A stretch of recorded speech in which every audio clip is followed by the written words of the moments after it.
সম্মানিত দর্শক এবং শ্রোতাবৃন্দ, আমি যশোরী আপনাদের সকলকে জানাই সালাম।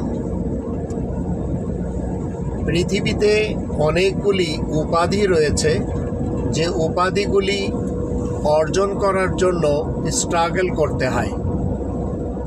যেমন একজন মানুষের নাম আব্দুর রহমান, সে যখন পদ্মা নদীতে নৌকা চালাবে, তো যতক্ষণ সে নৌকা চালাবে তখন তার উপাধি হবে মাঝি। আর একজনের নাম আব্দুর রহিম, সে পাইলট হয়েছে। পাইলটের ডিগ্রি নিয়ে যখন সে একটি বিমান চালাবে তখন তার উপাধি হবে সে পাইলট। ঢাকা থেকে দুবাইতে একটি জাহাজ চালিয়ে নিয়ে যাচ্ছে। এই বিমান চালিয়ে যখন সে দুবাইতে নামাবে, তারপরে সে যখন হোটেলে চলে যাবে তখন সে আর পাইলট থাকবে না, তখন সে আব্দুর রহিম থাকবে। তদ্রূপ একজন মানুষ, সে সত্য কথা বলছে, তো সত্য কথা যখন বলছে, লোকটির নাম আব্দুল ওয়াহাব, কিন্তু সে সত্য কথা বলছে, সত্য বিবরণ দিচ্ছে, সত্য সাক্ষী দিচ্ছে, তখন তার উপাধি চরিত্র হয়ে যাবে সিদ্দিক, সত্যবাদী। আর একজন একটি ঘটনা দেখছে, তার নাম আব্দুল কাহার, কিন্তু সেই ঘটনার বিবরণ যখন সে শোনাবে তখন তার উপাধি চরিত্র হবে শহীদ, প্রত্যক্ষ সাক্ষ্যদাতা।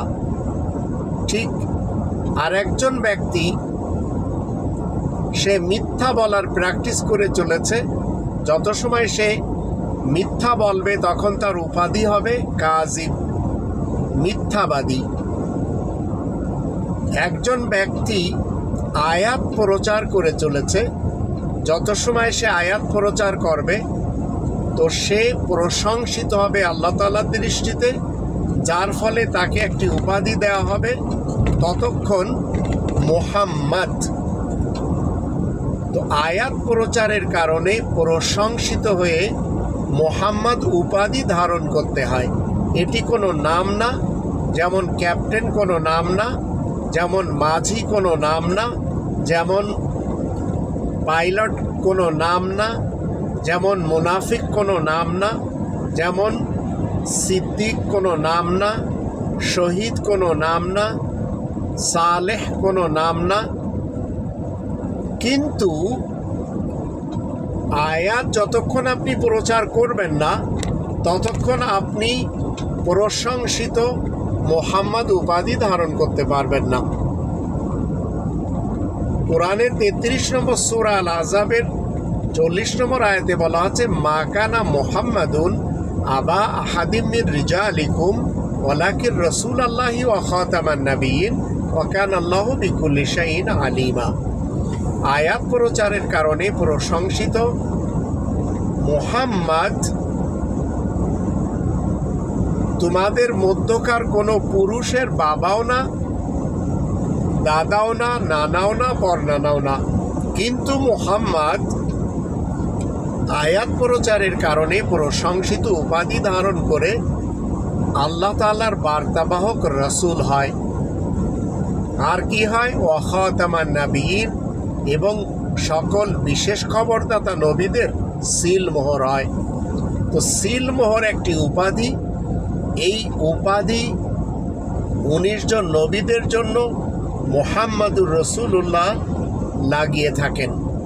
19 জন নবীদের নাম যখন আমরা কোরআন থেকে দেখি, সেখানে আমরা ইব্রাহিম, ইসহাক, ইয়াকুব, নূহ, দাউদ, আইয়ুব, ইউসুফ, মুসা, হারুন, জাকারিয়া, ইয়াহিয়া, ঈসা, ইলিয়াস, ইসমাইল, আলিয়াসা, ইউনুস, লূত, ইদ্রিস, সুলাইমান, এই 19 জন নবীদের আমরা কোরআনের 6 নম্বর সূরা আল আনআমের 82 থেকে 86 এবং 19 নম্বর সূরা মারিয়ামের 56 নম্বর আয়াত, এইগুলি থেকে 19 জন নবীদের আমরা খুঁজে পাই। এদের সকলের সত্যায়িত করার জন্য সিল মোহর মুহাম্মাদুর রাসূলুল্লাহ হয়ে থাকেন খাতামান নাবিয়িন হয়ে। এই সিল মোহর কখনো কারোর বাবা দাদা নানা পরনানা হতে পারে না, কিন্তু ইতিহাসের যে ব্যক্তির নাম সেই বনু হাশেমের কুরাইশ বংশের আব্দুল্লাহর পুত্র, যার নাম রাখা হয়েছিল মোহাম্মদ, এই মোহাম্মদ উপাধি তো কোরআনে রয়েছে। তো কোরআনে অনেক উপাধি রয়েছে, যে উপাধিগুলি মানুষেরা তাদের সন্তানদের নাম রাখে। তাই বলে ওই উপাধি চরিত্র সে ধারণ করতে পারে না, কারণ উপাধি ধারণ করতে হলে কর্ম করতে হয়। যেমন নৌকা চালানো যদি একজন না জানে, ডাক্তারি করা যদি একজন না জানে, ইঞ্জিনিয়ারিং একজন যদি না পড়ে, তাহলে যেমন মাঝি ইঞ্জিনিয়ার ডাক্তার হতে পারে না, তদ্রূপ মোহাম্মদ নাম রাখলেই সে মুহাম্মাদুর রাসূলুল্লাহ হয় না। মুহাম্মাদুর রাসূলুল্লাহ হতে গেলে আয়াত প্রচারের কারণে প্রশংসিত উপাধি ধারণ করে রবের বার্তাবাহক রাসূল হয়ে সকল বিশেষ খবরদাতা নবীদের সিলমোহর হতে হয়। তো ইব্রাহিম সকল নবীদের ইমাম, আর সকল নবীরা ইব্রাহিমের সঙ্গী সাথী, প্লাস এই 19 জনের সাথে রয়েছে আরও 5 জন। এরা সবাই মুহাম্মাদুর রাসূলুল্লাহ ওয়া খাতামান নাবিয়িন দ্বারা সত্যায়িত। এরাই মূলত ইসলামের নবী এবং রাসূল। অন্য কোনো ব্যক্তি যদি ইসলামের নবী এবং রাসূল হতে চায়, তাহলে তার জন্য ইয়েস বা হা এই সিল মোহর লাগানো হবে না, কিন্তু ফেক, মিথ্যা, বানোয়াট এবং নো সিল লাগানো হবে মুহাম্মাদুর রাসূলুল্লাহ ওয়া খাতামান নাবিয়িন দ্বারা। এখন আরব থেকে যদি একজন ব্যক্তি 40 বছর বয়সে নিজেকে বলে আমি নবীদের অন্তর্ভুক্ত, আবার ভারত থেকে গোলাম মোহাম্মদ কাদিয়ানী সাহেব যেমন বলেছেন আমি নবীদের অন্তর্ভুক্ত, তো এগুলি ইসলামে আর চলবে না। কারণ ইসলামের বাহিরে এরা, কোরআনের বাহিরে এরা। তো বাহির থেকে কোনো কিছু কোরআনে প্রবেশ করবে না, আর কোরআন থেকে কোনো কিছু বাহিরে যাবে না। সেহেতু মুহাম্মাদুর রাসূলুল্লাহ ওয়া খাতামান নাবিয়িন দ্বারা কখনো মোহাম্মদ ইবনে আবদুল্লাহ ইবনে আব্দুল মুত্তালিব বিন হাশিমকে, অথবা গোলাম মোহাম্মদ কাদিয়ানীকে, অথবা 40 জন যে নবীদের ব্যাপারে আমি বারবার আপনাদেরকে বিভিন্ন ভিডিওতে বলেছি, তারা সবাই মিথ্যা দাবিদার নবী, তারা সবাই প্রবঞ্চক, তারা সবাই ফেক।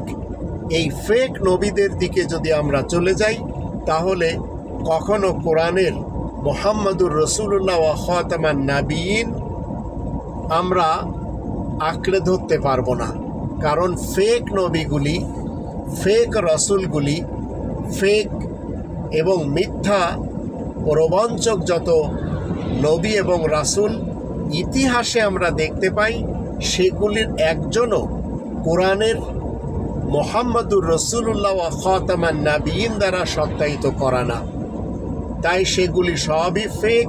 আর কোরআনে টোটাল 5 জন রাসূল এবং 19 জন নবীদের নাম উল্লেখ রয়েছে। আল্লাহ আমাদের সবাইকে কোরআনের সত্যতা বোঝার তৌফিক দান করুন, এবং কোরআনের সত্যতার সাথে আমরা যেন মানুষের লেখা ইতিহাসের বা কোনো এলাকার কোনো ব্যক্তিকে নবী কিংবা রাসূল হিসেবে মেনে না নিই। যদি মেনে নিই, তাহলে কোরআন আমাদের থেকে ছুটে যাবে।